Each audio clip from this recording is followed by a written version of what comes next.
साईं वरी महिरबानी। अज सकाफ़त जो ॾियारो है, 5 दिसंबर है। अल्हम्दुलिल्लाह असीं सब सिंधी आहियूं, सिंध में रहंदड़ सब सिंधी आहिनि। सकाफ़त के हवाले से कुछ जोत वठंदासीं। महिरबानी से ये तो असो आहे माना क़ौमी ॾियारो माना कल्चर डे अल्हम्दुलिल्लाह जेको आहे जेके बि कारी साहब उन्हनि जी महिरबानी असांजो 5 दिसंबर हिकिड़ो जेको कल्चर डे जेको आहे माना हर साल मल्हाईंदा आहिनि। ईअं सम्झो असां सिंधी जेके भी दुनिया के कुन कुछ में जेके असां सिंधी ॿाहिरि रहनि था उन्हनि लाइ ईअं सम्झो असांजो हिकु ईद जो ॾियारो आहे। ईअं सम्झो को आहे माना असांजो कल्चर डे माना ईअं सम्झो पंहिंजी सकावत खे ज़िंदा करणो आहे पंहिंजो आहे। इन मूं साबित थियो त माना कल्चर डे ईअं सम्झो असांजे जीअं शादी थींदियूं आहिनि उन खां वॾो ऐं उन खां ईद खां वधि में वधि जेको ॾींहुं आहे जेको आहे उहो असांजो आहे 5 दिसंबर।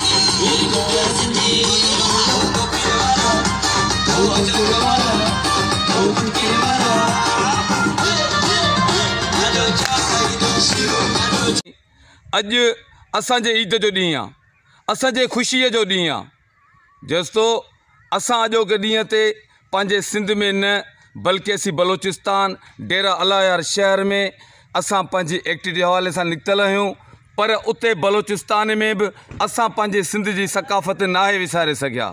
असां अॼु सभई दोस्त जीअं काज़ी अब्दुल सत्तार आहे, नज़ीर ओडाणू साहब आहे, असांजो अब्दुल रहीम ओढो साहब, इहो जेको आहे असां सां गॾु आहे। असां पंहिंजी सकाफ़त ॾियारो वॾे जोश जज़्बे सां मल्हाए रहिया आहियूं ऐं असां पंहिंजे दोस्तनि खे मिटनि माइटनि खे उन्हनि खे सभिनी खे चवंदासीं त अॼोको ॾींहुं वॾे जोश जज़्बे सां मल्हायो, छो जो हीअ अॼु सकाफ़त जो ॾियारो आहे। जीअं त अॼु 5 दिसंबर क़ौमी एकता जो ॾियारो वॾे ज़ोर ऐं शोर सां मल्हाए पियो वञे।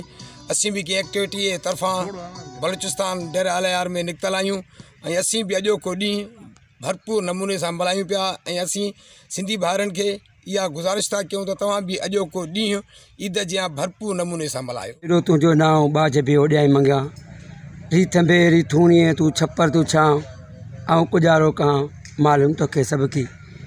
जीअं त असीं हींअर डेरा अलायार में आहियूं कंहिं कंपनी जी एक्टिविटी के हवाले सां ऐं असीं अॼु 5 दिसंबर आहे, पंहिंजो ईद जो ॾियारो मल्हाए रहिया आहियूं ऐं वॾे जोश ऐं जज़्बे सां।